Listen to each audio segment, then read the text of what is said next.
Ndak ini artinya seasik itu gitu. Jadi garwane Nabi sing ngrasa rodok tuwa. Wah, aku ora tau. Kok isa. Serilek itu dulu itu.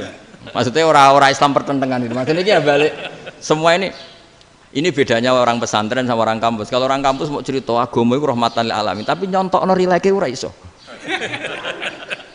Agama itu rilek, tapi nyontokno rileke ora iso. Mergo ya rapati ngaji.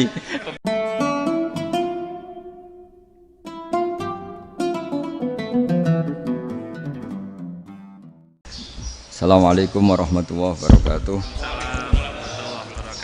Bismillahirrahmanirrahim. Rabbi shrah li sadri wa yassir li amri wa hlul 'uqdatam min lisani. Allahumma shalli wa sallim ala sayyidina Maulana Muhammadin wa ala alihi wa sahbihi ajmain. Amma ba'du. Ini yang saya hormati pertama, pengatur saya ini Profesor Dr. Haji Maskuri. Yang cara ngomong enggak kayak profesor tapi kayak jurkam. Jadi kalau ciri utama akademisi itu kalau ngomong itu teduh, datar, runtut, sehingga memaksa orang lain itu menerima karena runtutan logika yang terbangun. Ya, kalau ini ndak, pokoknya kasar gitu, pokoknya orang itu. Ini agak lazim, agak dalam dunia ilmu. Semua wakil rektor, semua yang hadir yang saya hormati, saya seperti yang dikatakan moderator, Pak Sinten. Bapak Anwar, bahwa memang saya tidak boleh terikat sama yang di belakang ini karena ini kayak apa ya, ada satu madhab yang anak-anak Unisma semuanya harus tahu, teman-teman di Unisma menjelaskan itu tidak lebih baik. Jadi karena seakan-akan belum melakukan. Indonesia itu dulu kedatangan Islam itu tidak pernah dipertentangkan antara Islam dan negara, sehingga diskusi itu sudah salah karena para wali itu tidak pernah mempertentangkan Islam dan keindonesiaan atau kebinekaan. Satu, bahwa para wali itu misinya dakwah, di mana-mana dakwah itu pasti ketemu yang berbeda, mulai beda agama, beda pilihan madhab, beda tradisi, beda kultur. Jadi itu tidak perlu dipertentangkan, tapi malah itu jadi lahan dakwah. Sehingga kita ini kalau diminta diskusi hubungan negara dan agama malah bingung, memangnya kenapa? Itu seperti dulu zaman P4, saya punya kawan di Jogja, teman saya nulis tafsir Profesor Zaini, itu pernah zaman Pak Erto disuruh sosialisasi P4 di Papua. Apa hubungan Pancasila dan UUD 45? Itu orang Papua jawab, hubungannya baik-baik saja Pak. Jadi yang unik itu ketika disuruh baca Pancasila, 1 Pancasila, 2 ketuhanan yang Maha Esa. Akhirnya 6 kan? Kenapa Pancasila jadi 6? Yang unik itu ketika ditanya, ini saya melihat langsung di TV 7 itu, Indonesiaku itu. Ada anak-anak kecil ditanya, bendera ini milik siapa? Bendera merah putih itu. Jawabannya apa? Milik sekolahan Pak. Karena memang milik sekolah. Itu yang tanya itu kaget. Milik sekolahan Pak. Nah, tentang tema ini mohon dibaca ini langsung start ya, langsung serius karena tadi sudah kayak jurkam tadi, ini yang langsung khas ilmuwan. Ini sebagai penghormatan saya pada Unisma, ini khas keilmuan. Imam Zuhri adalah gurunya Imam Malik. Ya, saya ulang lagi ya, Imam Zuhri adalah gurunya Imam Malik. Halaman 29. Ini langsung start saya baca halaman 29. Dan ini terutama yang para punggawa-punggawa ini. Saya baca ya. Ini teks tidak ada yang saya rubah, memang persis seperti ini. Bismillahirrahmanirrahim. Yaqulu Zuhri, ini gurunya Imam Malik. Fama futiha fil islami fathun qablahu kana a'zama minhu. Innama kanal qitalu haitsul taqon nasu. Falamma kanatil hudnatu wa wadu'atil harbu wa amana nasu ba'duhum ba'da wal taqaw fatafawadu fil hadits wal munazaah. Falam yaklim ahadun bil islami yaqilu syai'an illa dakhala fihi. Walaqad dakhalataini kasanaten mislu man kana fil islam qabla dzalika au aktsar. Terus ini ngomongnya harus santai, enggak boleh provokatif. Begini, kita tahu dalam perdamaian Hudaybiyah itu poin-poinnya itu semuanya merugikan Islam. Di antaranya adalah jika yang Islam masuk kafir harus dibiarkan karena berarti masuk ke habitat asli. Karena Nabi sebelum jadi Nabi komunitas pokok itu kafir, sehingga kalau Islam masuk kafir kembali ke habitat. Tapi kalau Islam masuk kafir, kafir masuk Islam itu harus dikembalikan karena dianggap bid'ah. Maka kalau kamu dituduh bid'ah itu tenang saja dulu, Nabi itu ya dituduh ji'ta bidinin muhdas, kamu datang dengan agama yang baru. Cuma agak diteruskan wa kullu muhdatsatin bid'ah wa kullu bid'atin dalalah. Jadi orang-orang kafir dulu kalau ngomentari Nabi ya ji'ta bidinin muhdas, kamu datang dengan agama yang baru. Nabi nurut. Semua perjanjian yang merugikan Islam itu Nabi nurut. Tapi Nabi hanya minta satu hal, jangan ada perang 10 tahun. Dan orang boleh seminar, boleh diskusi tentang Islam. Ya ini dengerin betul ini. Jadi saya tidak akan provokatif, ini pakai logika. Nanti bisa dipakai disertasi doktor.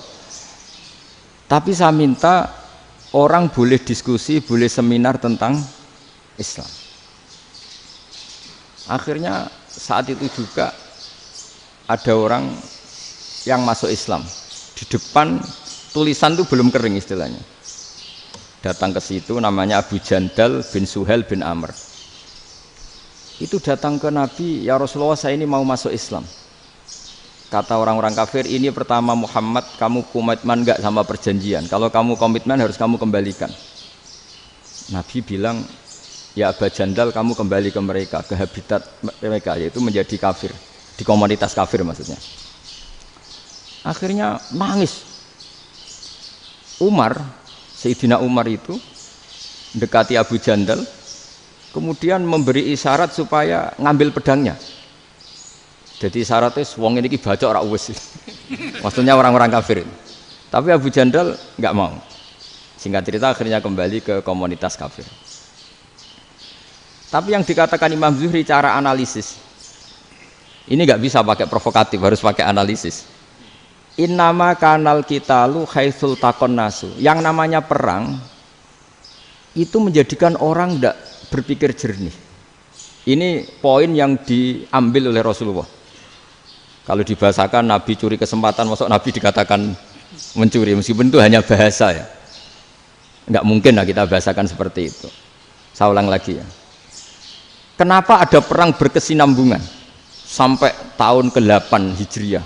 Mulai tahun kedua ada perang Badar sampai tahun 8 Hijriah itu perang terus. Nabi sama orang kafir perang terus.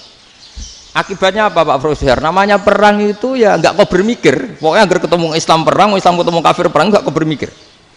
Padahal Islam itu bisa diterima oleh akal sehat, harus lewat diskusi, lewat pengamatan, lewat pemikiran, lewat pengendapan berpikir.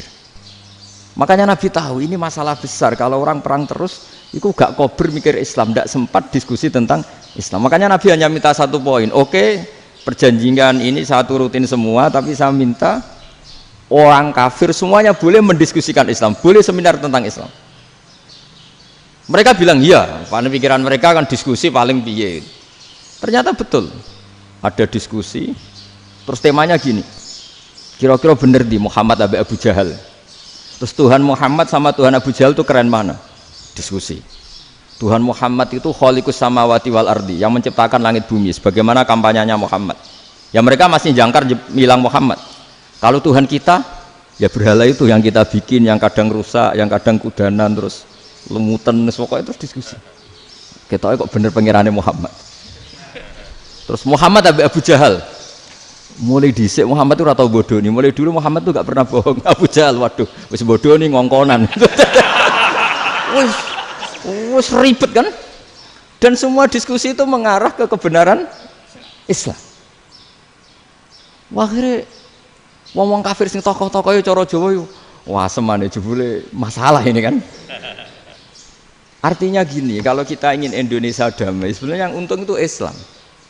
Karena Tuhan yang menciptakan langit dan bumi tentu gak akan diperbandingkan atau akan dikalahkan oleh Tuhan yang lahirnya saja sudah di bumi. Misalnya kita menjual Tuhan Allah, siapa itu yang menciptakan langit bumi, yang ada sebelum langit bumi, bandingkan dengan Tuhan yang lahirnya di bumi, ada tanggal lahirnya, ada aktenya, itu kan sudah ribet kan. Begitu juga kalau memperbandingkan tokoh, Muhammad itu siapa? Tokoh yang bisa menyatukan pan Arabik, tokoh yang begini-begini, yang sayang istri, sayang keluarga, dibandingkan dengan tokoh Abu Jahal, Abu Lahab yang corong jauh penggaweannya yang ngerugikan orang lain. Akhirnya orang itu mulai tertarik sama Islam. Makanya kata Az-Zuhri pakai bahasa dulu, falam yaklim ahadun bil Islam. Tapi kalau sekarang yang populer itu bahasa yatakallam. Sebenarnya yang benar itu bahasa kalimah yaklimu kalaman, karena masdarnya itu kalam, berarti sulasi nopo mujarrad. Tapi di fiilnya itu mujarradnya enggak kelaku. Jadi di fiilnya takallama yatakallamu, tapi untuk masdarnya yang kelaku kalaman. Jadi ini agak unik, agak gak lazim. Mestinya kan takallama ya takallamu takalluman, tapi di masdarnya kalam populer, tapi di fiilnya tidak populer. Saya teruskan ya, ini penting sekali. Jadi menjual Islam, kalau boleh dibahasakan menjual, itu tetap enak dalam kondisi damai. Karena kalau kita perang, itu bawaannya kalau ketemu ya perang, kalau ketemu perang, sehingga orang itu rakober diskusi loh, saat benernya Islam sampai kafir itu bener di. Karena tidak kau berdiskusi, tidak sempat diskusi, orang yang milih yang kafir, karena yang mayoritas yang kuat, sementara Islam zaman itu lemah. Lah Nabi itu yang diminta hudnah, yang penting kita damai. Terus orang boleh mendiskusikan benar mana kita dan mereka.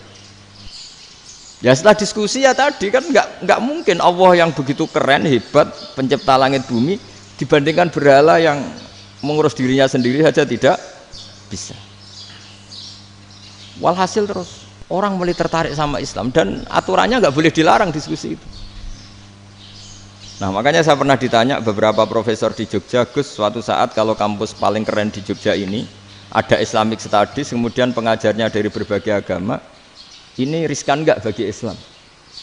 Saya jawab, asal yang didiskusikan Islam itu nggak masalah, yang repot itu nak umat Islam. Karena kalau umat Islam yang jadi percontohan, banyak raja yang dolim, banyak pemimpin muslim yang dolim, terus identik dengan Islam itu jadi dolim kan ribet. Ya kalau pas umat Islam, kalau Islam yang kumat kan jadi masalah kan. Nah ini kan terus jadi beda umat Islam sama Islam yang lagi apa? Kumat. Singkat cerita terus Islam mendapat posisi yang luar biasa. Nah makanya di sini diistilahkan falam makanatil hudnah, ketika ada perdamaian wa amanan nasu ba'dum ba'do, orang merasa aman, itu fatafawadu fil hadis wal munazaah, mereka berdebat. Munazaah itu berdebat, keren mana konsep Muhammad dengan konsep Abu Jahal, keren mana konsep Tuhannya Muhammad dengan Tuhan kita, terus diskusi. Dan mereka akhirnya ikrar, wah yang benar ya Muhammad lah, di mana-mana Tuhan tuh ya sebelum langit dan bumi, di mana-mana Tuhan yang punya reputasi menciptakan, masa Tuhan reputasinya diciptakan kayak berhala dan sebagainya. Ibadah juga gitu, ibadah wong kafir itu kalau tawaf itu telanjang, ibadah Muhammad santun pakai pakaian. Terus akhirnya mereka mulai tertarik Islam, sehingga saya lihat di beberapa tafsir, saya memang tidak akan ngomong yang tidak serius, ngergani Unisma ben sawangane pemikir serius. Di Quran itu sampai lihat di tafsir Tobari itu ada ayat bal naqzifu bil haqqi 'alal batil fayadmaghuhu fa idza huwa zahid. Qadzafa itu kalau di kamus tak lihat itu takallama bila dalilin. Qadzafa itu ya pokoknya sekenanya. Artinya gini, kebenaran Islam atau kebenaran hak itu kamu taruh sekenanya saja itu tetap menang. Apalagi kamu taruh secara teratur, kamu taruh sekenanya saja itu tetap menang. Sehingga di sini banyak sahabat yang hidup di Cina. Sekarang juga banyak orang alim yang milih hidup di Amerika, banyak orang alim yang milih hidup di Inggris. Dan mereka pede, percaya diri, karena kebenaran itu kamu letakkan di mana saja, itu tetap akan menang, akan menemukan momentum kemenangannya. Misalnya gini, contoh paling gampang. Dulu para peneliti, saya ulang lagi, dulu para peneliti itu ya datang kemana-mana, termasuk Ibnu Battuta, termasuk Ibnu Khaldun, ya semua peneliti itu suka neliti. Setelah diteliti, Quran itu satu-satunya kitab suci yang membicarakan sains, misalnya tentang falak, tentang astronomi, tentang asal-usul kejadian manusia, kejadian makhluk. juga bicara tentang geografi, geologis, semuanya. Sementara kitab lain hanya cerita tentang mawaid wal hikam wal ibar. Jadi diteliti kayak apa, pada akhirnya hak ini yang menang. Bal naqdhifu bil haqqi 'alal batil fayadmahu fa idza huwa zahid. Saya berkali-kali cerita, ada ulama yang ahli matematika. Ketika ditanya kenapa kamu suka ngajar matematika, sampai muridnya itu ragu, ini guruku mlebu swarga ta ora, penggaweane mulang matematika. Tapi para muridnya bermimpi bahwa Imam Amudi itu disuruh ngajar para malaikat. Dan itu pede betul dia. Kata Allah, ini ulama saya yang iman kepada saya setingkat iman kamu. Jadi malaikat itu tidak mungkin Gusti, kita menyaksikan langsung engkau sementara ini di bumi, nggak nyaksikan jenengan. Kenapa bisa sepede dan seyakin itu? Akhirnya Imam Amudi disuruh ngajarin matematika. Jadi Anda kalau profesor itu nanti harus sempat ngajari malaikat, itu baru benar-benar profesor. Jadi nanti di akhirat ngajari siapa? Malaikat. Jadi ada seminar yang melibatkan banyak malaikat, narasumbernya itu seorang profesor. Itu ketika kenapa engkau begitu yakin kalau Allah itu Tuhan dan Allah itu Al-Wahidus Shomad. Terus Imam Amudi mulai nulis angka gak beraturan, 2, 3, 4, 5 sampai 1 miliar, 1 triliun, pokoknya gak beraturan. Kata beliau, nisbatus naini wasalasa ila ma la nihayatalaha iku nisbatul far'i ilal asli. Mbok angka sebanyak apapun, 2 dibanding 1 ya far'ul wahid, 3 dibanding 1 ya far'ul wahid. Semua angka yang enggak terhingga pun dibanding 1 semuanya far'ul wahid. Semua angka sebanyak apapun itu cabang dari angka 1. Fakullu hadil awalim far'un minal wahidis somad, yaitu Allah Subhanahu wa ta'ala. Wah, kira malaikat tepuk tangan, iya juga. Jadi begitu juga ada ulama itu ahli gambar. Saya dulu ngaji sama Mbah Mun Al-Husunul Hamidiyah, itu kitabnya itu banyak gambarnya. Dan gale gambar yang ngawur betul, mangga ahli gambar. Saya epol, sempurna lele. Semua gambar bangunan, gambar sapi, pokoknya gambar. Ternyata dia menemukan Tuhan itu dari gambar. Gambar serapi ini atau seruwet ini sama. Gambar rapi sama ruwet itu sama kalau dalam pandangan tauhid. Dimulai minan nuqtah al-wahidah. Kowe cek gambar sing rapi sing indah, cek gambarmu elek, dimulai dari 1 titik, dan titik ini nuqtatil wujud, yaitu Allah Subhanahu wa ta'ala. Jadi nak cara ahli tauhid gak penting gambare api, menang lomba atau ora penting, butuhe hadis surah ini gambar baik yang rapi maupun ndak adalah min nuqtah dari 1 titik. Ya, alam raya sebanyak ini mbok gambar mbok ora, cek mulai Mars sampai Jupiter kabeh semua bentuknya yang banyak ini semuanya min nuqtatil wujud, yaitu dari titik wujud, ini kok Allah Subhanahu wa ta'ala. Di sini hebatnya ulama-ulama, mbok dia pengajar matematika, mbok pengajar gambar, semuanya dipakai perangkat untuk tauhid. Ya, itu kan juga bagian dari Islam damai, Islam yang sangat tidak perlu perang untuk orang dipaksa Islam. Enggak perlu provokatif kayak tadi pidatone rektor jenengan tadi. Jadi ciri utama ilmuwan tuh kalau ngomong datar tapi logikanya enggak terbantahkan, itu ciri khas ilmuwan. Kalau ciri khas politikus kalau ngomong itu keras, provokatif lah kira-kira gitu. Tapi isinya biasa. Nah, saya berharap nanti semua profesor doktor itu datar tapi isinya kualitasnya bagus ini. Mentes. Jadi makanya terus kata ulama, kenapa diistilahkan bal naqdhifu bil haqqi? Kenapa pakai qadzafa sementara qadzafa maknane takallama bila dalil? Maksudnya bila dalil di sini itu min ghairi ikhtiyajin ila dalilin. Kebenaran itu memang enggak butuh dalil. Apa kita perlu dalilnya apa? Buktinya apa? Kalau 3 itu cabang dari 1. Wong gendeng yakin yang takok gitu pas orang gendeng. Wong 3 cabang dari 1 kok ditanyakan buktinya apa? Itu min awalil bidahah. Pertama orang pasti tahu kalau 3 itu far'ul wahid, 1 juta juga far'ul wahid, 1 miliar juga far'ul. Gambar yang sebanyak apapun ya dimulai dari 1 titik, cek gambar benar maupun yang tidak. Akhirnya apa? Ulama dulu itu sebegitu rileks nerangkan tauhid. Lalu kenapa asma ini yang ya ini kan khas NU ya, khas pesantren. Sebenarnya saya keberatan pakai istilah khas NU, pakai khas pesantren karena NU itu anaknya pesantren, jangan dibalik pesantren anaknya NU karena sebelum ada NU itu ada pesantren.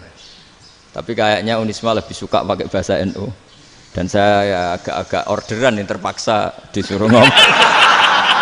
Ini agak apa ya, agak kacau sebetulnya ini agak kacau. Jadi NU itu sama pesantren itu tua pesantren. Jadi NU dilahirkan pesantren, bukan dibalik pesantren dilahirkan NU. Sehingga barokahnya didirikan pesantren ini, kadang nyuwun sewu sekali Mbah Hasyim itu kadang ide besar beliau itu ora dituruti wong NU. Jadi Mbah Hasyim cara kula kok dadi Mbah Hasyim ya mangkel.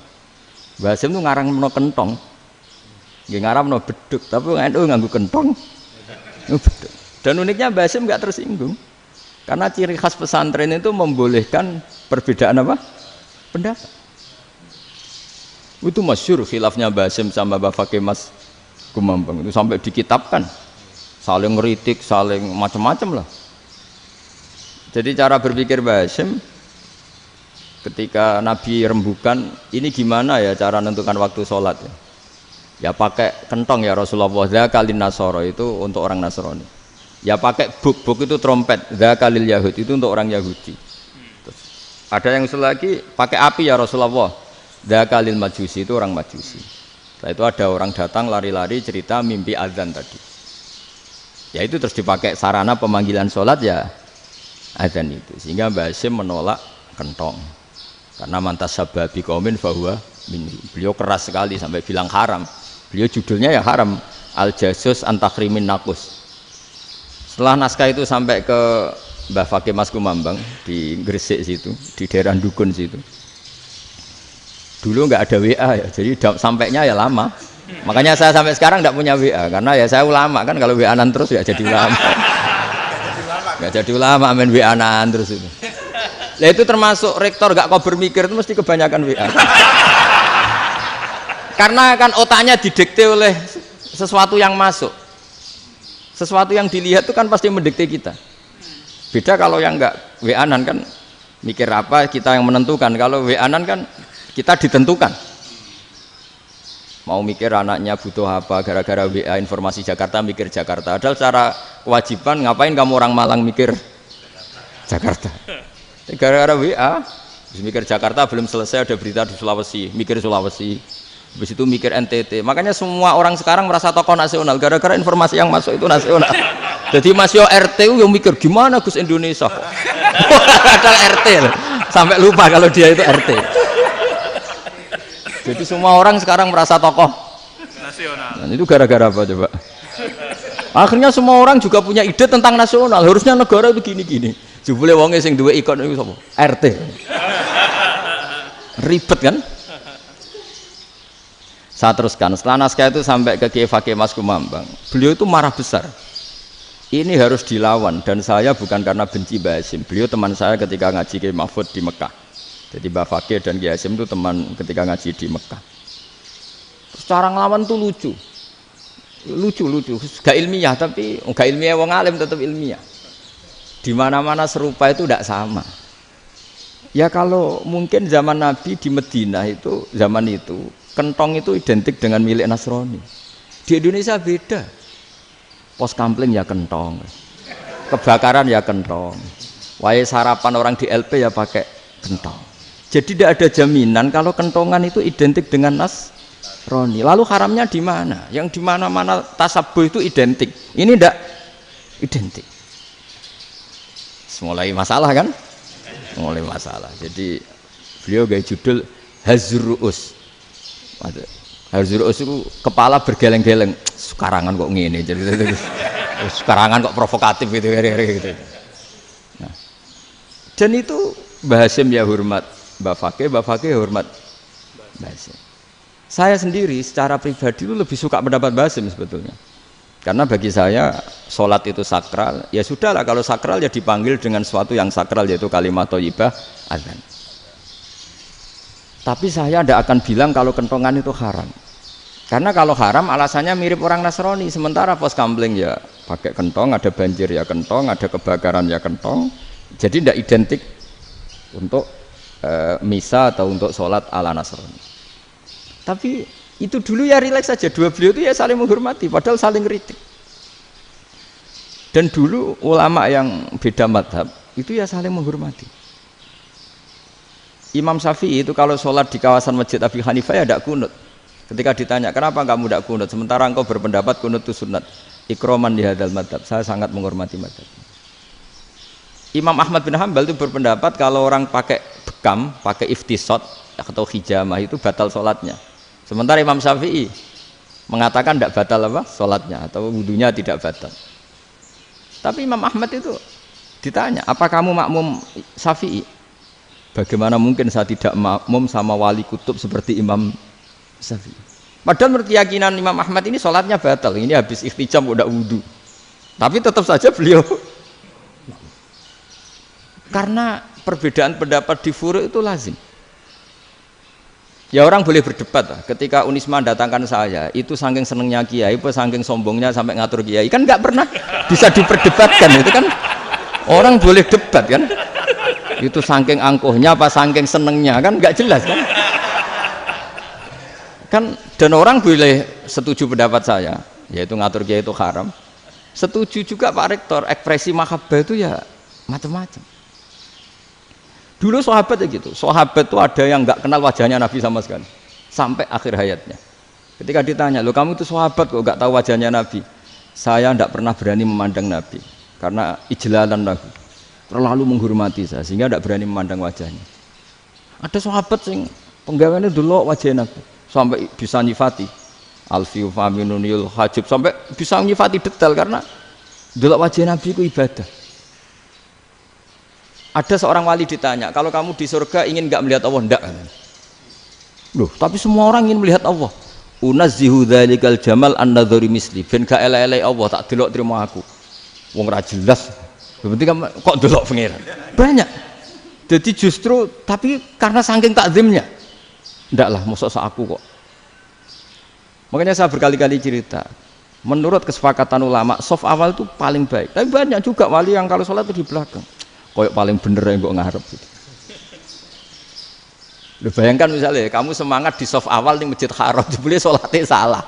Itu dari malaikat, gayane kok ngarep, jebule ra roh. Iku di sini-sini wong. Jebule bodoh gitu. Gayane kok ngarep jebule.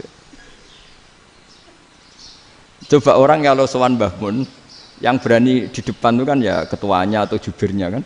Yang merasa ndak pati pinter-pinter kan mesti di pojokan. Artinya sudut pandang seperti itu ya sah saja, apa? Sah saja. Makanya banyak sahabat yang jarang sowan Nabi, alasannya takut ganggu Nabi. Banyak yang sering sowan Nabi, alasannya seneng Nabi. Yang sowan ya seneng Nabi, yang enggak sowan alasannya seneng. Lu Nabi itu tokoh, punya keluarga, punya anak. Kalau saya sering sowan berarti sering ganggu. Yang sering sowan dia alasan ini khazanah kita harus istifadah. Jadi zaman dulu itu ya biasa, dua sahabat yang satu milih mahabbah itu milih sering sowan, yang satu juga mahabbah milih tidak sering. Karena pertanyaannya bisa dibalik kan, sering sowan apa sering ganggu coba. Nabi Abedar, assalamualaikum. Nabi nimang cucunya, assalamualaikum. Ayo bener yang sowan apa bener yang enggak kalau seperti itu. Akhirnya terus diatur sedemikian rupa oleh Quran. Walau annahum sabaru hatta takhruja ilaihim lakana khairal lahum. Jadi sahabat kalau mau sowan Nabi ya nunggu di sufah. Kalau Nabi keluar berarti milik publik, sekali masuk ke dalam tidak ada sahabat yang berani sowan. La tadkhulu buyutan nabi illa ayyudzana lakum. Kalau soal sampai masuk dalam harus nunggu dipanggil. Karena sekali Nabi masuk dalam itu milik privat keluarga, milik istrinya, milik cucunya, milik keluarganya. Jadi Nabi sekali keluar ke ruang itu berarti milik publik. Itu terus jalan tengah. Karena kalau langsung masuk, bayangkan saya itu sering menyaksikan. Mbah Mun habis ngaji 2,5 jam ngaji Jalalain. Baru masuk, assalamualaikum. Padahal yai mungkin mau ke kamar mandi, mau ini itu. Jadi dulu itu Quran sangat modern. Sebelum ada dokter ngatur tamu, rektor ngatur tamu itu Islam sudah modern. Dia kan nggak fair kan? Misalnya saya ke Unisma harus janjian pakai ini. Terus kalau misalnya ke sini selonang-selonang kan lucu kan, mentang-mentang kiai terus juga sowan-sowanan selonang-selonang. Padahal kalau kita mau ke mereka pakai protokol. Sering tidak fair dunia ini, tapi karena aku kiai ora oleh gelo ya sudah.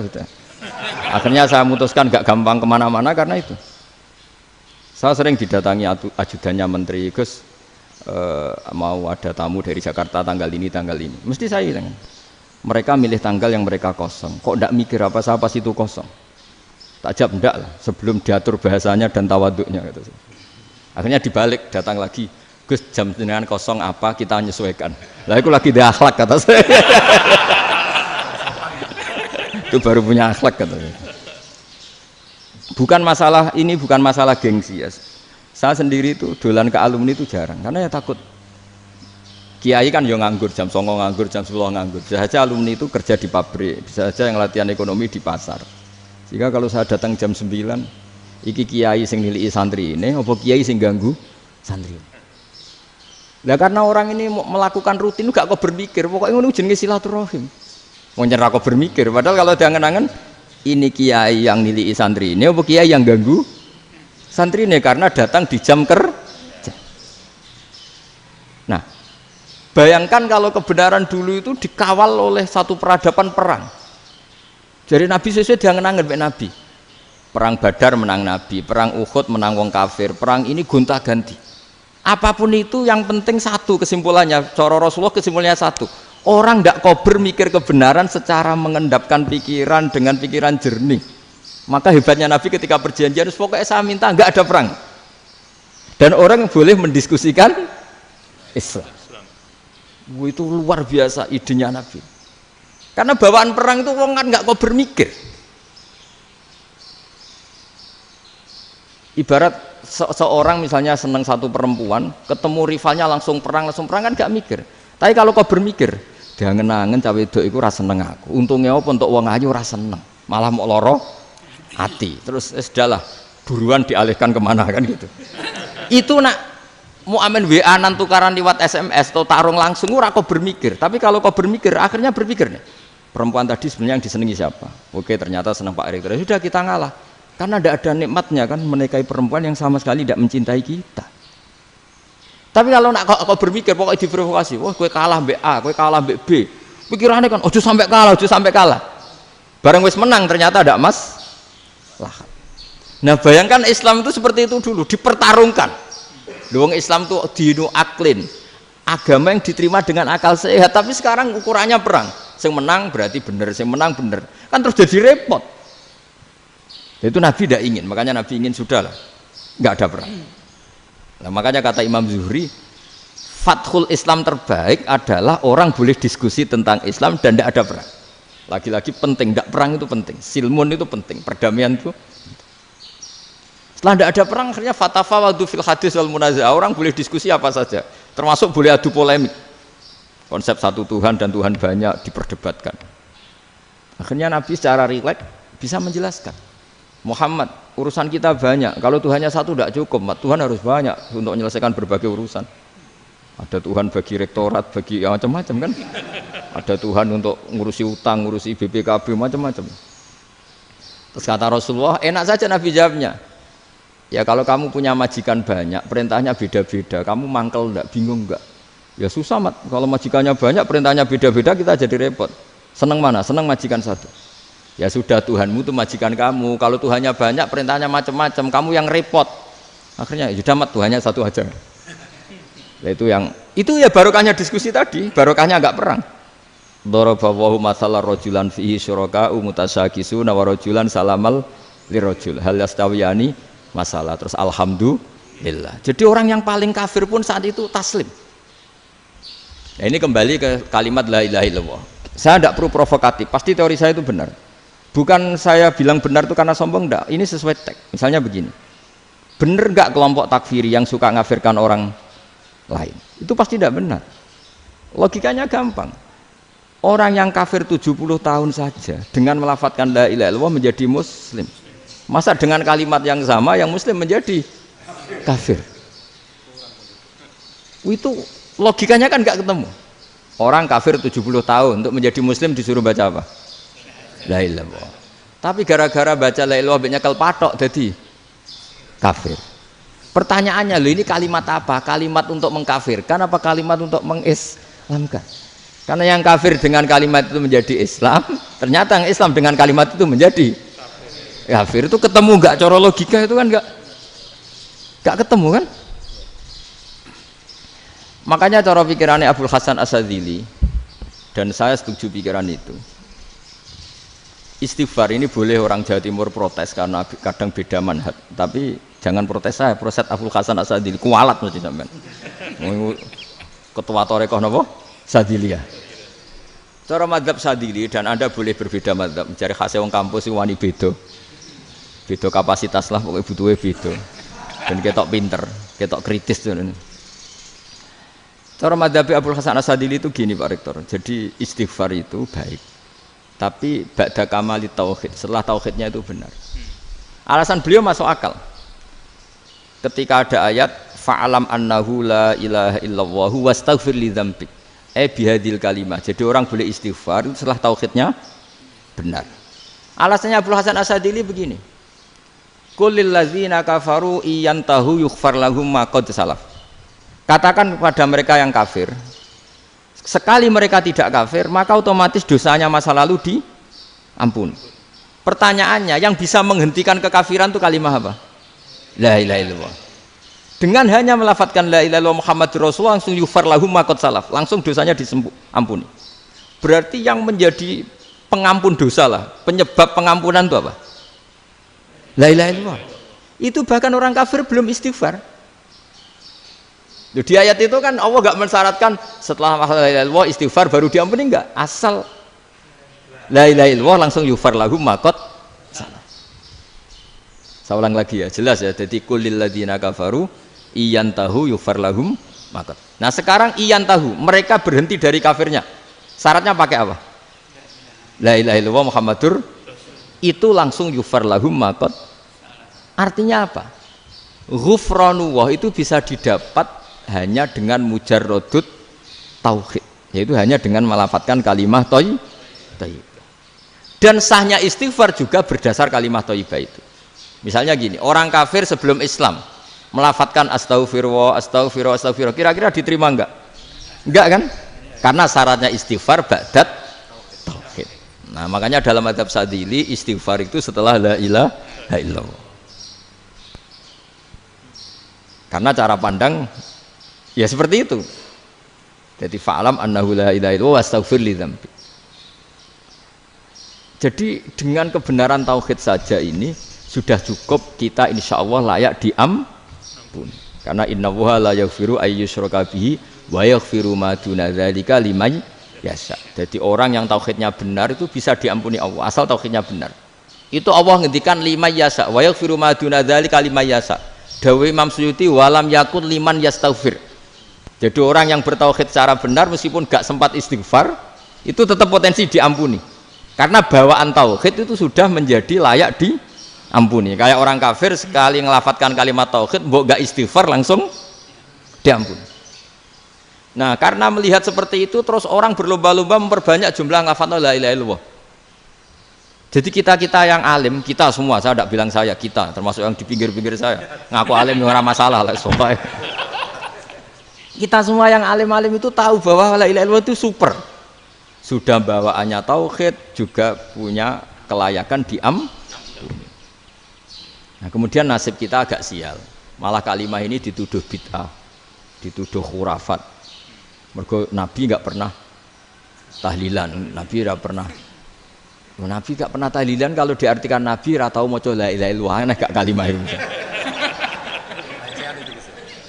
Nah, ini provokatif ini.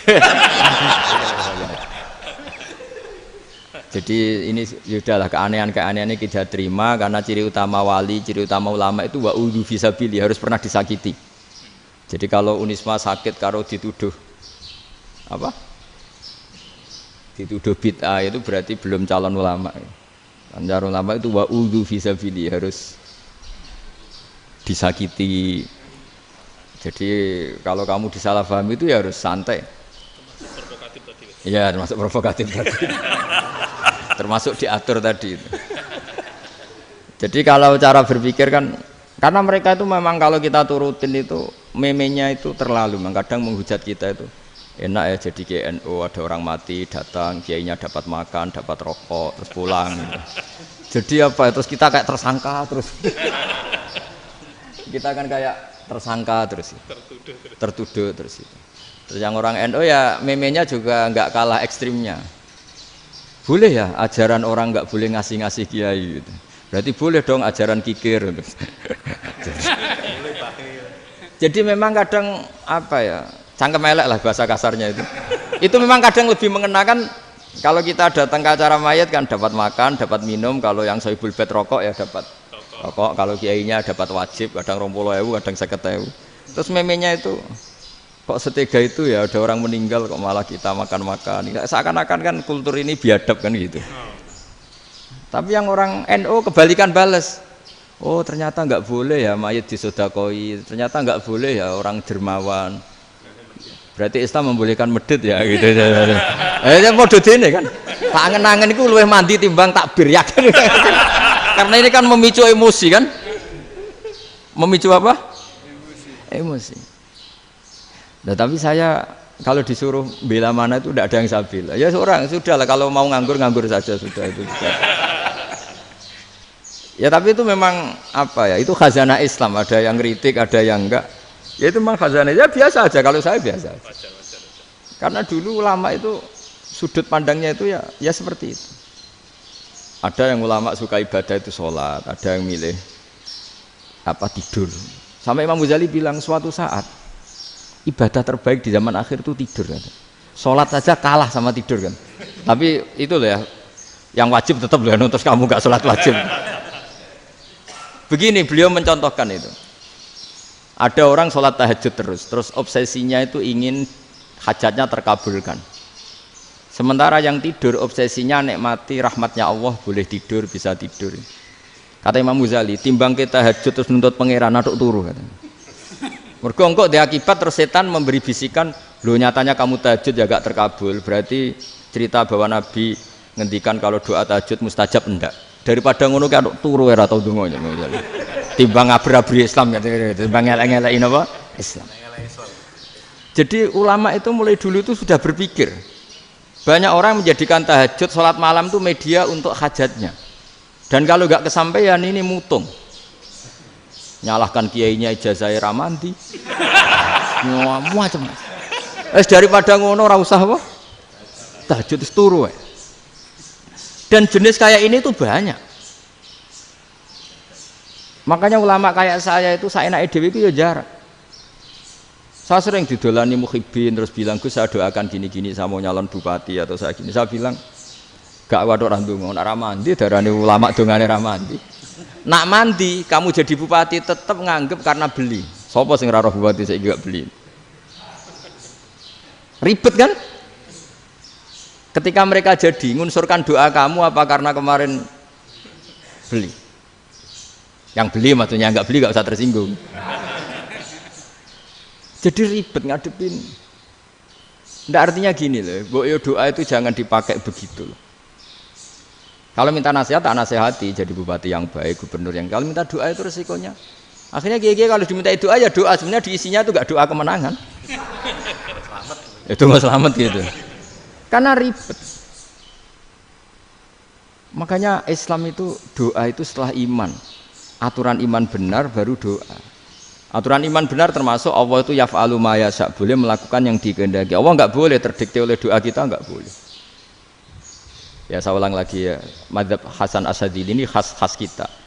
Jadi la ilaha illallah itu didahulukan sebelum istighfar. Tapi kebalikannya mazhab Imam Sanusi itu dibalik. La ilaha illallah itu kalimat yang sakral. Karena yang sakral dibutuhkan muqaddimah.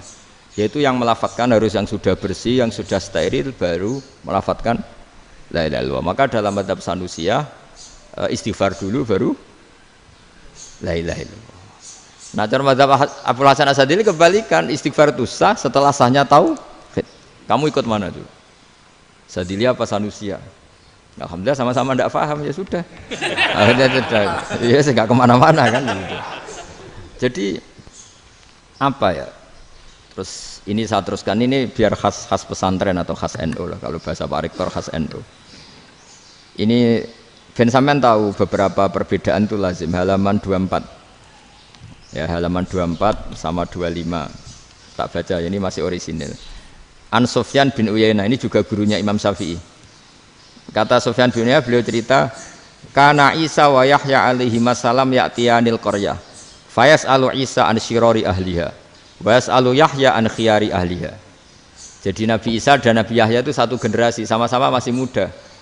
Kalau di satu kampung yang Nabi Yahya tanya, ini keluarga terbaik siapa? Saya mau nginap di situ. Karena kumpul orang baik itu nyaman. Kalau Nabi Isa kebalikan, keluarga terburuk mana ya, saya tak di situ.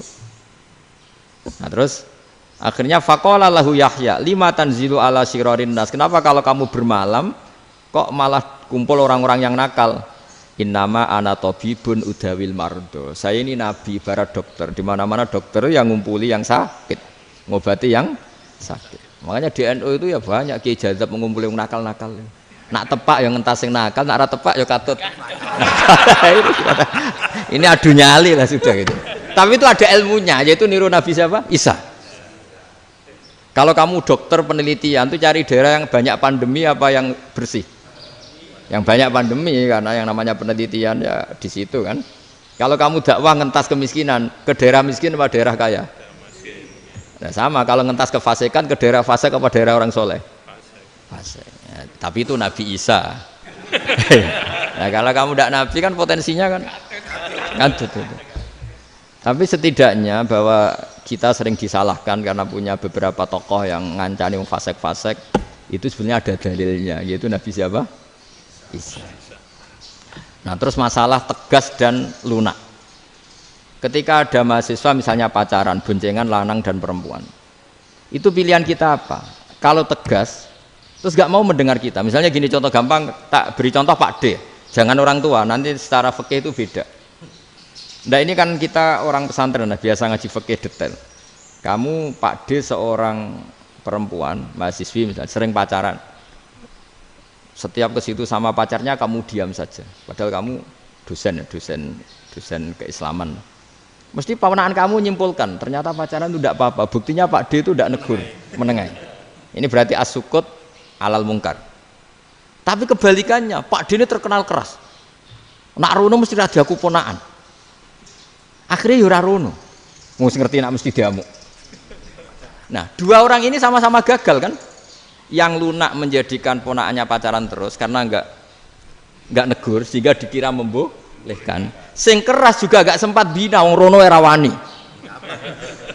Akhirnya dua orang ini sama-sama enggak ketemu, sama-sama enggak berkesempatan membina kan? Gagal membina kan? Karena yang keras ponaannya enggak pernah situ, berarti enggak bisa bina kan? Yang lunak membiarkan berarti juga ada bina. Nah, Islam itu antara dua itu. Ya agak terlalu lunak, enggak terlalu keras. Karena kalau terlalu keras, misalnya ada kiai terlalu keras, lu masyarakat mau tanya itu gimana? Lari kan? Lu saya ini punya pengalaman pribadi. Saya ini kan kecelok orang alim. Itu kalau pernah ya saya itu berusaha ya pokoknya ya umumnya orang alim lah. Tenang, terus anteng, enggak gejlok-gejlokan. Itu enggak ada yang tanya. Saya mimpi ketemu beberapa ulama itu disalahkan. Terus umat saya kalau mau tanya itu ke siapa? Wong alim wis wibawa, meneng tambah banget wibawane. Kepala Quran sering gojlok rektor macam-macam. Terus wong wanita kok, saya biasa ke pasar pandangan dicegot orang. Gus, putri saya itu sering keluar darah tapi melebihi batas haid gini-gini. Kalau badhe sowan jenengan, gak usah sowan ning kene mbek ngadeg-ngadegan. Terus tanya, yang haid berapa hari, Gus? Ya supaya rudat ilal adat sebelum dia punya penyakit istihadah itu berapa? 6 hari ya sudah, kembali 6 hari lainnya mustahadah, tetap sholat, tetap normal. Tapi kalau sawi bawa moro pasar go tasbih duwilu. Iku mesti wong salaman njaluk donga yakin. Tapi baru kayak rada uraan ketemu wong-wong. Dol pening ndi? Mak pening ndi? Gus beneran Gus ketemu jenengan kula wingi badhe tuwa kok. Akhirnya tanya. Dadi uraanku iku amdan. Lha nek sampean asli iki asli uraan. Karena ndak uraan lah tetap ndak wibawa kan. Jadi baru kayak uraan itu ya banyak. Saya itu kalau ngantor di Jogja itu banyak orang yang tanya. Ya biasa tuh tanya macam-macam. Karena saya uraan. Ke pasar ya orang, bahkan di bis sering ketemu orang, wah beneran Gus kalau badhe sowan jenengan badhe tanya ini. Ya sudah di sini aja. Jadi semua itu diilmoni. Nah, Nabi itu punya sisi yang dua-duanya jalan. Memang beliau luar biasa, dipilih Allah yang luar biasa. Nabi ketika wibawa itu banyak sahabat yang bahkan mengenali wajahnya aja tidak bisa. Ka'anna ala ru'usihim at-toir.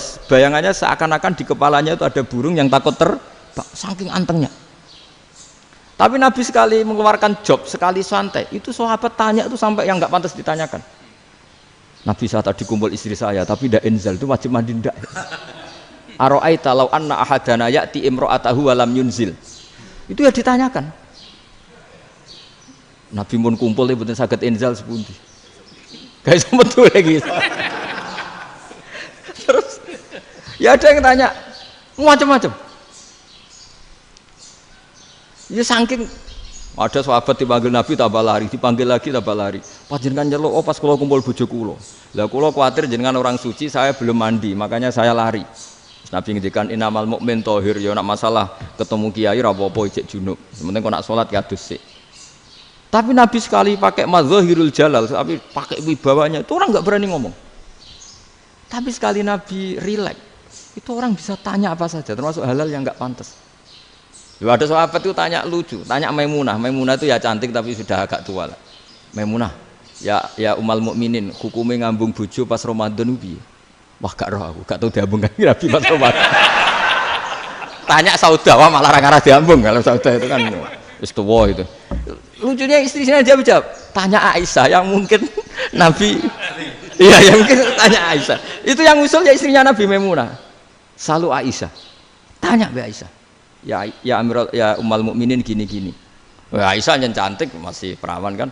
Qabbalani Rasulullah bahwa oh Nabi biasa ngambung-ngambung pas Ramadan dan beliau tetap puasa. Akhirnya fakih ngarang kan wa takbil fi Ramadan wa tublah la tubtilu shauma ngambung ora. Iku ya udah biasa di sini. Ya nasi bojone ayu. Ndak ini artinya seasik itu. Jadi garwane Nabi sing ngrasa rodok tuwa. Wah, aku ora tahu. Kok Aisyah. Serilek itu dulu itu. Maksudnya orang Islam pertentangan itu. Maksudnya ini ya balik semua ini bedanya orang pesantren sama orang kampus. Kalau orang kampus mau cerita agama itu rahmatan lil alamin, tapi nyontokno rileke ora iso. Agama itu rilek, tapi nyontokno rileke ora iso. Mergo ya rapati ngaji. Contohnya ora iso, dadi mau gawe kaidah kok Islam itu rahmatan. Jadi Nabi itu lah, Allah juga gitu. Allah itu kalau sudah memperlihatkan madzahirul jalal, itu mbok malaikat Jibril rawani. Ketika Allah dengan madzahirul jalal. Tapi kalau Allah dengan madzahirul jamal, madzahirul apa? Jamal. Iku ya gojok-gojok kan ambek makhluk gojok. Ya buli-bulian cara sakniki. Ya sampean delok ning hadis syafaat itu, akhiru man dakhalal jannah atau akhiru man kharaja minan nar itu di beberapa judul. Ada seorang rojul yang ahli neraka ya, dintas mbek pangeran terus ditudono swarga. Gusti, swarga, ngiler tok ora wong wayu ora, wis ngiler tok. Ngerjaluk Gusti mosok roh tok ora oleh mlebu. Jarimu asal mlebu metu kon neraka ora jaluk-jaluk meneh. Sumpah lho ya, gak jaluk apa-apa meneh. Mboten Gusti. Sekali saya keluar dari neraka ndak akan minta apa-apa lagi. Wis. Wallahi, wallahi. La as'alu ghairaha. Mesti ghaira khoslah, ghaira tilkal khoslah. Ya niku pokoke selain keluar dari neraka saya ndak akan minta lagi. Didono swarga wong do kelon seru wibet kan. Sing bojone elek kan dendam dadi ning swarga iku. Swarga iku wis macam-macam lah. Gusti mosok roh tok ora oleh mlebu. Jarine janji ra njaluk meneh. Akhire ya wis didelokno neraka. Jadi pangeran jawabe gampang didelokno neraka. Roh neraka begitu menyakitkan, begitu ngeri. Sudah Gusti saya tidak minta surga, sementing enggak masuk neraka. Rabbana srif anna adzab jahannam. Setelah lama itu dihadapno swarga njuk mlebu swarga, terus dihadapno nang neraka. Akhirnya ya sudah. Saiki mlebu swarga gak apa-apa. Iku jawabe lucu. Atas tazyub jenengan ngenyek kula. Wong karuan ra ahli swarga kok mlebu swarga. Terus akhirnya mlebu swarga, kan mlebu swarga tamanna, sangen-angen sing mbok jaluk apa? Barang angen-angen yang indah-indah, laka wa asratu amsal. Ya siku tak turuti wa asratu amsalih lan lipatan ke-10. Jawabe wong lanang ya lucu. Atas taziubi wa anta rabbul alamin. Jenengan pangeran kok ngenyekan. Maksudnya wis karuan aku ora pantes. Terus jare pangeran, la astazi'u bika walakinni ala ma asya'u qadir. Aku gak ngenyek kowe, pancen aku pangeran. Nuruti kowe iku iso. Jadi Allah sendiri ketika dengan madzahirul jamal itu malaikat ya ono sing wani bantah. Masyhur itu kan malaikat sing bantah pangeran ataj alufiya mayufsidu fiya wasfikut. Karena Allah dengan madzahirul jamal. Yang paling masyhur Nabi Musa. Nabi Musa itu ketika Nabi Mi'raj.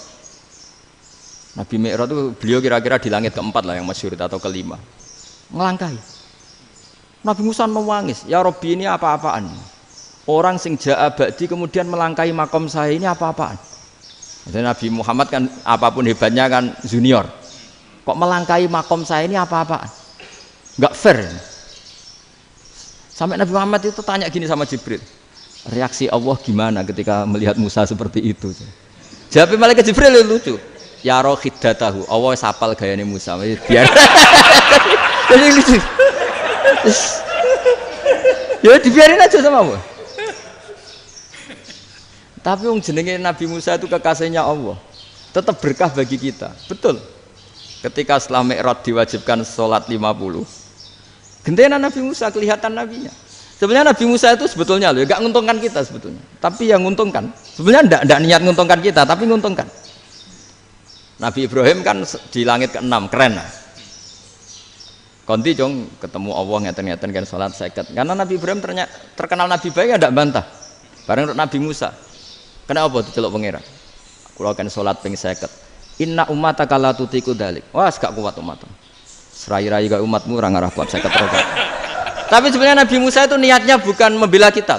Fa inna ummati la umatku sing gagah-gagah ra iso meneh umat. Berarti sebetulnya ya itu masih pakai gengsinya sebetulnya.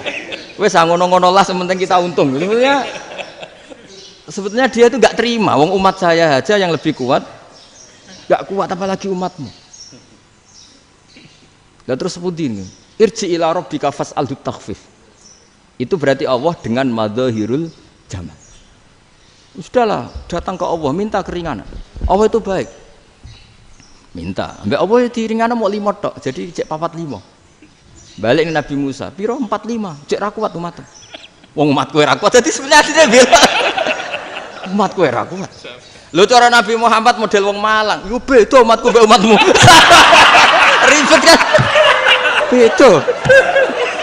Lho Nabi Muhammad kan ndak seperti itu kan? Ndak punya akhlak Malang kan, akhlak. Maksudnya akhlaknya mujur itu loh, akhlak yang baik gitu loh. Ya akhlak yang mujur, bukan yang Malang gitu. Jadi Nabi ya manut. Tinggal 40 kan, dikurangi lagi 35 sampai 9 kali kan, masyhur itu. Ya kan kalau dikurangi 55 kan berarti turun naik kan 9 kali. Itu setelah 5 itu Nabi Musa aja usul, masih ragu. Itu cara Nabi munggah nentek. Ini entek ya. Terus iya doa tuntas betul. Bisa bebas. Terus munggah ado-ado lha opo? Ngapain itu? Akhirnya Nabi Muhammad sudah sampun ya kalimah Allah, saya ini malu sama Allah Musa. Sudah 9 kali dan diturutin terus. Jadi Allah kalau dengan madzahirul jamal itu Nabi Musa biasa nego sama Allah. Tapi ketika Allah dengan madzahirul jalal itu Nabi Musa enggak berani. Yaitu di hadisus syafa'ah. Hadisus syafa'ah ketika manusia datang ke Nabi Adam, ya tuna Adam. Ya Adam anta abul basar ngene isfa'li ana inda rabbik.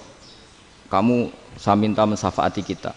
Nabi Musa, Nabi Adam inna rabbi qad ghadibal yawma ghadaban lam yaghdab qablahu mislah wa la yaghdab ba'dahu mislah.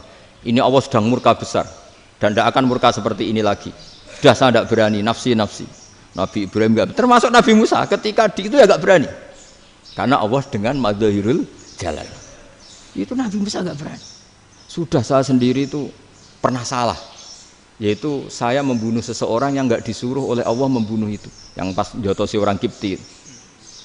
Akhirnya datang ke Nabi Muhammad. Pas ke Nabi Muhammad, Allah dengan madzahirul jamal.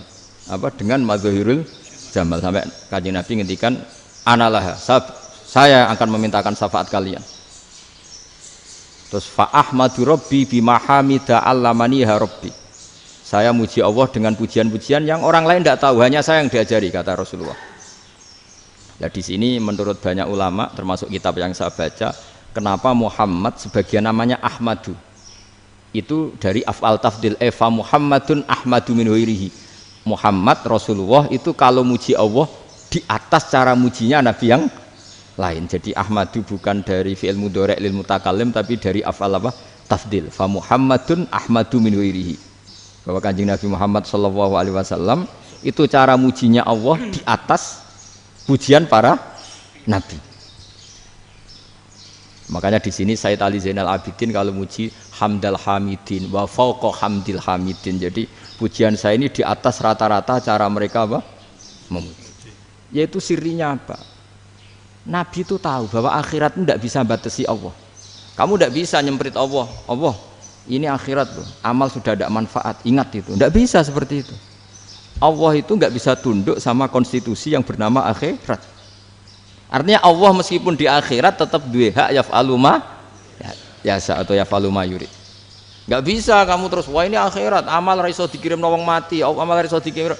Yo pangeran kok mbok atur.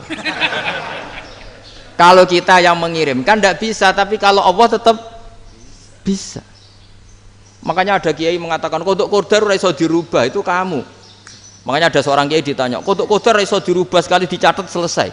Jari kiai tadi, tapi nak Allah iso. Dalile apa? Yang huwa ma yasha wa yusbit. Nak Allah ya iso, sing ra iso kan kita. Nah, Nabi itu tahu betul meskipun akhirat itu Allah masih bisa dinego saking baiknya. Akhirnya Nabi sujud, masyhur itu terus, ya Muhammad irfa' ra'sak wasal tu ta wasatu safa. Semat sirahmu angkat, kejo apa tak turuti. Terus semenjak itu Nabi minta apa? Syafaat. Artinya apa? Ketika Nabi lain berpikir bahwa akhirat ini membatasi amal, karena sudah Nabi tahu betul kalau Allah tetap Allah, yang nggak terbatas kekuasaannya, nggak terbatas rahmatnya juga saat di akhir.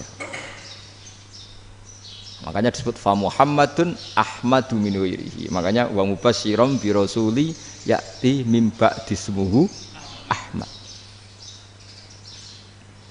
Jadi makanya terus banyak GNU sing macam-macam lah. Sing ana sing potongane wedi terus hati-hati. Niku berarti makome Madhahirul Jalal. Ana sing amen guyon nek makome Madhahirul Jamal. Ana sing ra jelas ngene iki, sing ra jelas.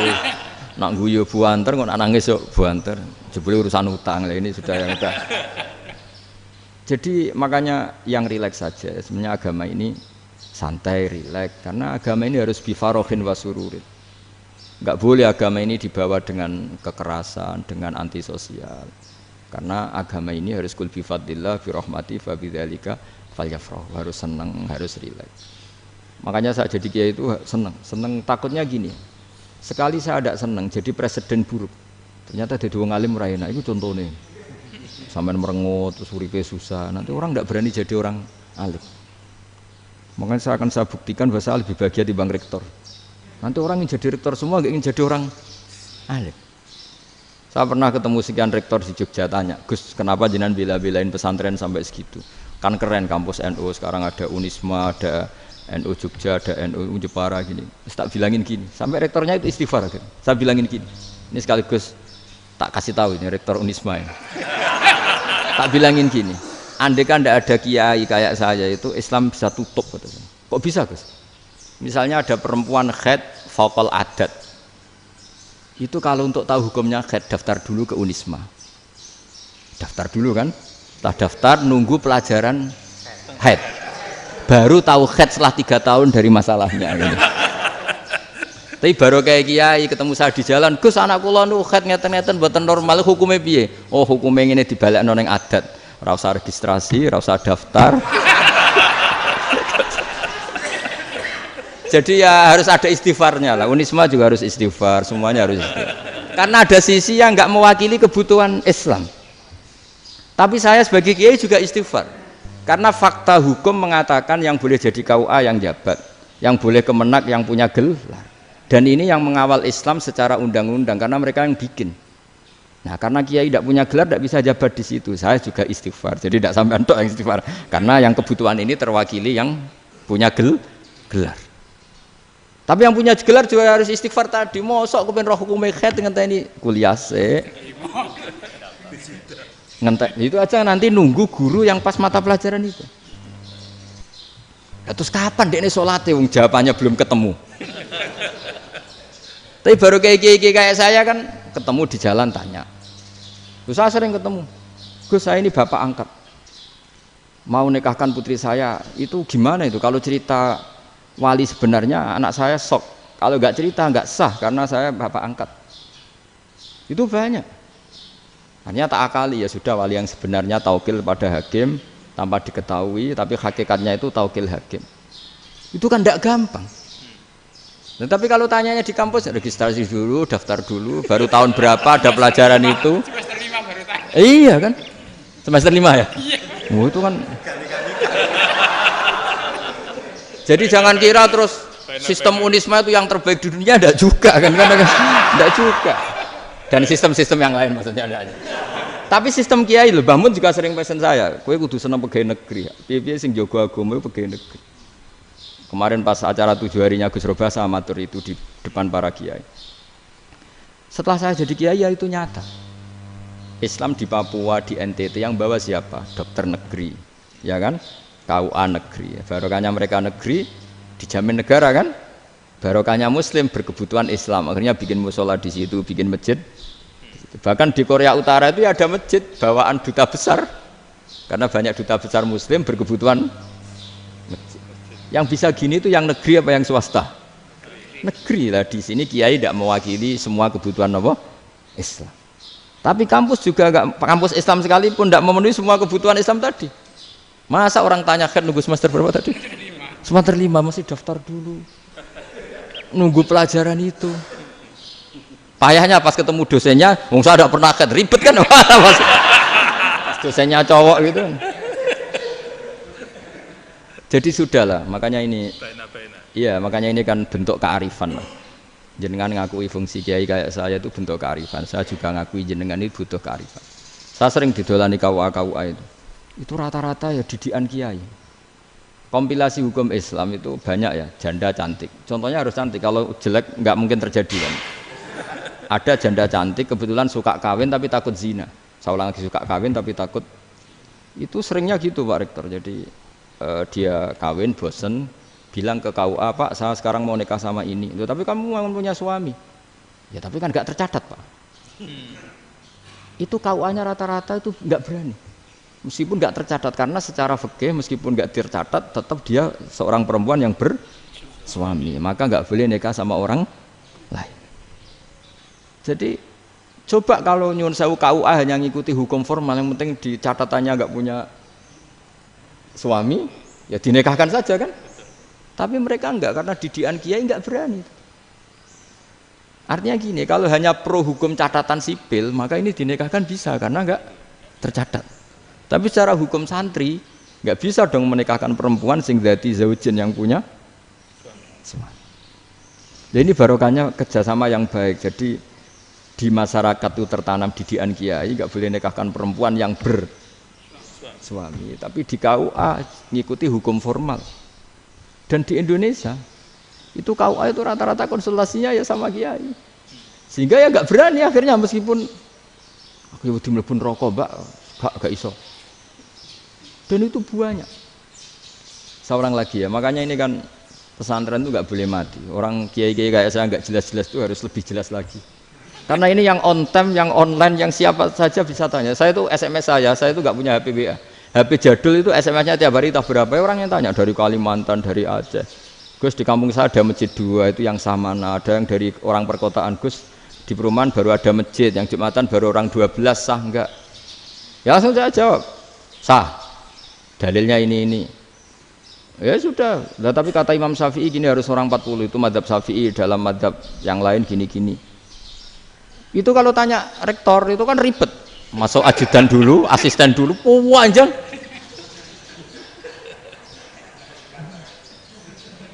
Wah itu kan ribet kan? Manggil dosen dekan VAI dipanggil, dekan VAI nggak mau langsung jawab, cari dosen yang nekuni itu. Usul fikih saya nekuni itu baru seminar, nunggu dulu mbak ini orangnya baru. Panjang kan? Bisa tutup Islam kalau kesuwen. Coba kalau tanya kiai kan enggak ketemu di jalan. Dulu Mbah Zubair kata Mbah Mun. Saya termasuk santri yang diapresiasi Mbah Mun. Dhisik Mbah Zubair ya ngono, anak nong takok pe sowan gak oleh. Gak takok ning kene ae.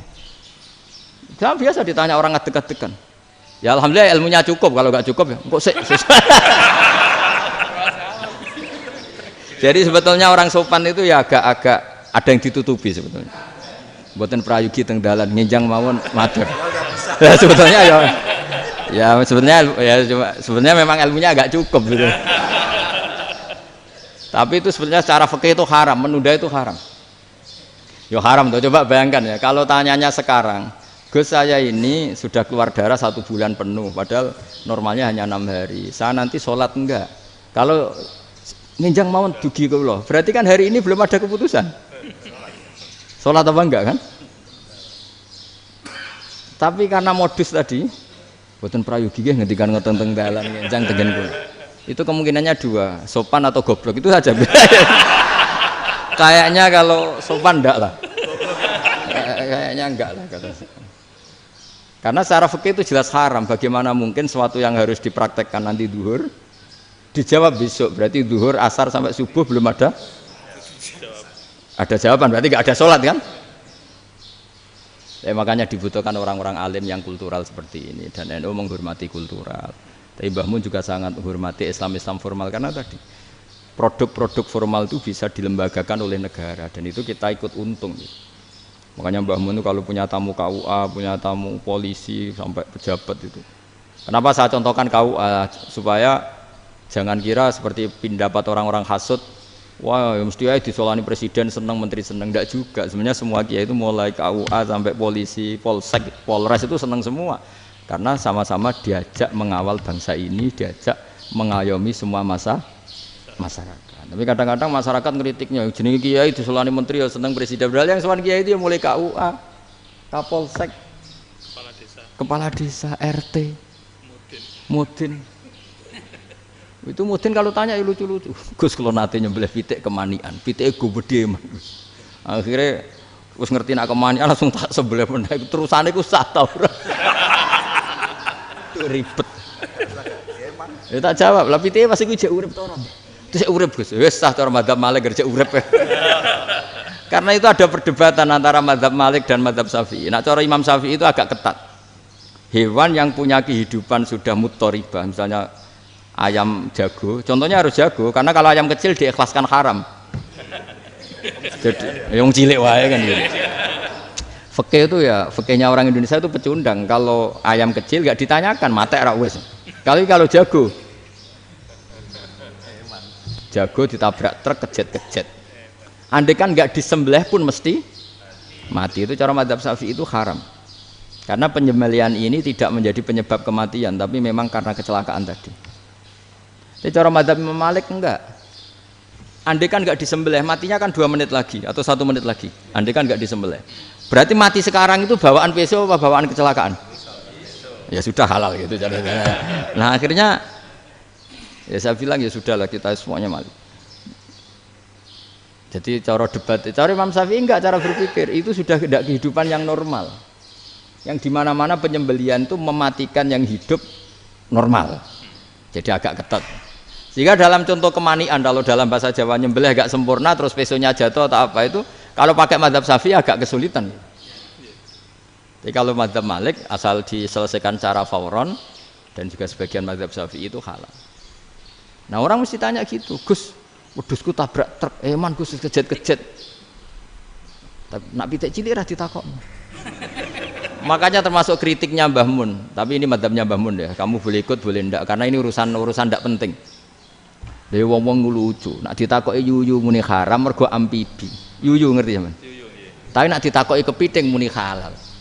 Mergo nak yuyu haram gak eman, nak kepiting eman. Padahal alasannya coba, kenapa yuyu haram? Karena amfibi kan, bisa di air. Pertanyaannya, kepiting seperti itu ndak? Nah, tapi kepiting kalau haram kan eman. Karena besar kan. Kalau yuyu silahkan haram kan gitu. Artinya apa? fikih kita ya agak-agak pecundang gitu, agak-agak pertimbangan. Iya, ini lucu kan? Kualitatif. Coba alasannya yuyu haram karena apa? Amfibi kan? Hidup dua alam. Pertanyaannya kepiting seperti itu enggak? Iya. Kenapa kalau orang tanya, yuyu haram apa halal? Rata-rata jawab haram. Tapi kalau kepiting mulai khilaf. Loh mestinya kan sama kan? Lah itu karena unsur imannya. Iya tadi. Saya juga sering melihat tonggo-tonggo itu. Ayam cuwilik sakmene ketabrak truk, enggak ada yang tanya. Tapi saya pernah jalan-jalan di Naruan sini, ono jago ketabrak, sing duwe langsung marani kula pas saya naik motor. Gus ini halal apa haram? Nak langsung kula sebelah halal apa haram? Wis kanggo kowe halal ya halal. Karena saya tahu tak jawab haram mesti kecewa itu. Aduh, akhirnya kiai ini beratnya kan.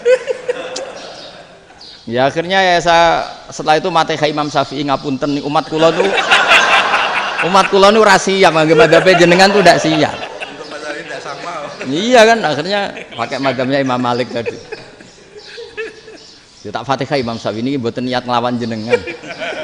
Tapi ngobati tiang eman. Mergo pitike besar itu.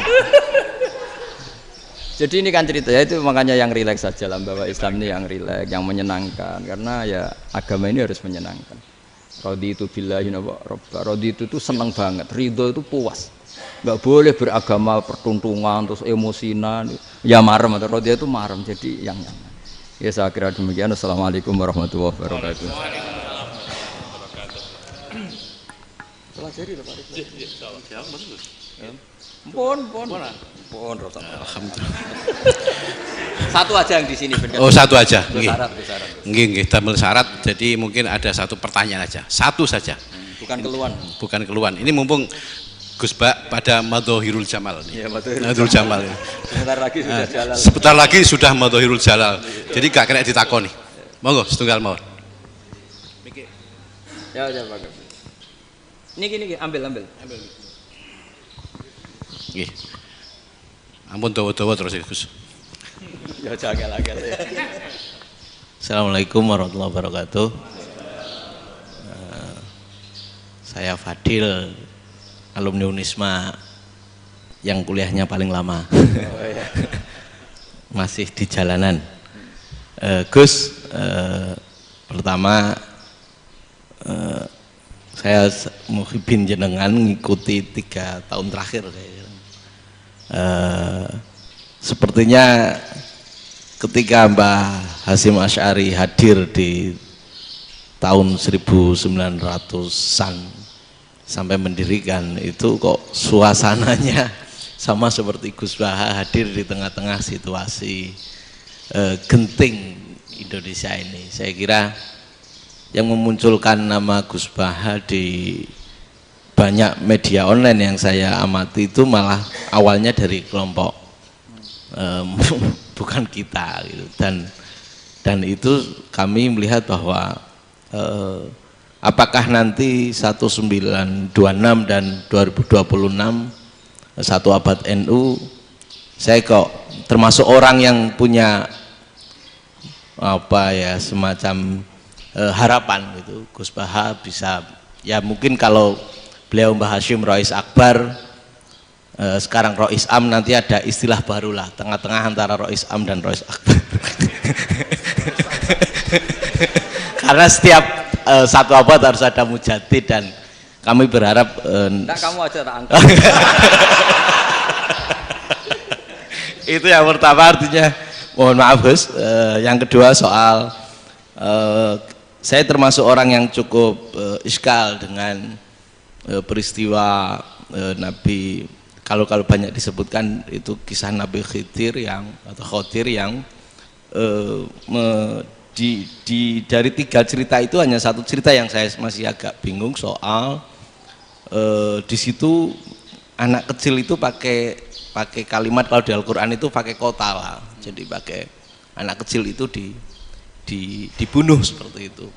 Jadi ada istilah yang apakah memang saat itu ada syariat yang membolehkan atau memang ada sesuatu yang secara dari Allah Subhanahu wa taala memang itu dibolehkan untuk Nabi Khidir. Jadi di antara semua cerita itu saya yang agak iskal yang itu. Kalau yang kisah soal membocorkan itu mungkin masih bisa masuk ya, tetapi apakah sudah ada ilmu psikologi yang sangat tinggi sehingga kalau ada anak-anak yang idiot itu atau apapun istilahnya yang sekarang itu boleh dilakukan tindakan begitu gitu. Nah ini saya lebih provokatif dari Pak Rektor biasanya. Artinya mohon maaf karena pemahaman saya ada dua pendekatan ilmu yang masuk, satu seperti Nabi Musa, yang satunya seperti Nabi Khidir. Mudah-mudahan ada sedikit penjelasan. Siap Gus, terima kasih. Dan yang terakhir mudah-mudahan karena Indonesia situasi terakhir saya kira kita ketahui lagi pandemi seperti ini Gus, jadi saya juga ingin pendapat Gus Baha, apakah ini situasi pandemi corona itu Allah sedang madhohirul jamal atau madhohirul jalal? Terima kasih. Assalamualaikum warahmatullahi wabarakatuh. Assalamualaikum warahmatullahi wabarakatuh. Monggo langsung mawon Gus. Ini provokatif ini kayak. Loh di situ aja kamu tanya kok terus mirip. Siapa Fadil ya? Dari peternakan ya? Tapi mau ngomong tafsir itu. Mulai kacau peternakan ngomong tafsir ini mulai kan. Nah ini ada yang hafal Quran ngaco, paling enggak setengah hafal. Nggak yang dari Unisma. Nggak begini, ayat itu kan ditutup wama fa'altuhu an amri, ya saya maknani wama fa'altu lan orang nglakoni ingsun hu ing kabeh sing kasebut an amri mergo kepinginanku ingsun. Jadi saya melakukan itu semua bukan karep saya sendiri. Jadi Khadir sendiri itu kamu untung enggak nekuni tafsir. Kalau nekuni tafsir yang kamu soal bukan Nabi Khidir, karena Nabi Khidir itu hanya satu orang. Yang kamu soal harusnya Israel. Wih itu ndak rektor, ndak kiai besar, ndak siapa saja dihabisin itu. Kenapa Israel ndak kamu tegur? Gimana hukumnya qatlul mukmin? Kenapa Israel ndak kamu masukkan ayat wa may yaqtul mu'minam muta'ammidan fajazauhu jahannamu khalidan fi. Ingat ya Israel. Iya kan? Nah, Israel melakukan pembunuhan itu, kadang yang dipateni nyuwun sewu orang soleh betul. Tapi wae kabundut ya. Itu Israel juga tidak atas pilihannya, tapi karena perintah. Nah, Khadir itu bukan nabi syariat, kira-kira mirip kayak Israel. Karena beliau bukan nabi syariat. Jadi ini agak aneh kan orang nekuni tafsir kayak saya sampai berjilid-jilid kitab. Saya kemarin mata saya agak sakit karena saya nangis itu sudah 2 hari. Bukan mikir sampean tapi mikir ilmu ini harus ada yang mempertahankan. Karena apa ya, nekuni ilmu itu kan ribet. Kalau yang nekuni ilmu terus dosen terus rektor itu ya agak ada fasilitasnya. Kalau nekuni ilmu kiai itu naruh keramat kan taqabbala wa minna minkum taqabbal ya karim. Iya, tapi saya alhamdulillah keramat jadi ya tetap hidup itu. Saya ulang lagi ya. Harusnya Mas Fadil itu kalau nekuni itu yang disoal tuh Nabi Khidir. Nabi siapa? Apa malaikat siapa? Israel. Karena itu korbannya lebih banyak. Pertanyaannya, Israel kena enggak oleh aturan ayat wa may yaqtul mu'minam muta'ammidan fajazahu? Kan enggak. Karena semua itu wa ma fa'altuhu an amri. Saya lakukan ini. Mungkin ngaji kamu enggak khatam sih mau delok fakotalah itu. Itu Nabi Khidir pasti tersinggung, enggak baca belakangnya itu. Ya karena jurusan peternakan itu. Atau salah gurunya yang ngajar. Ya. Daripada nyalakan satu orang mendingan 2 ya. Jadi kalau ngaji itu khatam sehingga ngerti ayat itu kan ditutup wa ma fa'altuhu an amri. Nah, menurut Ibnu Hajar Al-Asqalani yang nyarai Bukhari dan ketika itu cerita tafsir ayat itu Wa hadza dalilun ala anna Musa afdhalu minal Khadir. Justru ayat-ayat itu menunjukkan Musa itu lebih utama ketimbang Nabi Khidir. Karena Nabi Khidir monoton melakukan apa saja yang diperintahkan Allah, sementara Musa tetap dengan gugatan syariatnya. Beliau gak terima ada orang main membunuh. Aqtal tanafsan zakiyatan bi ghairi nafas. Laqad ji'ta syai'an nukra.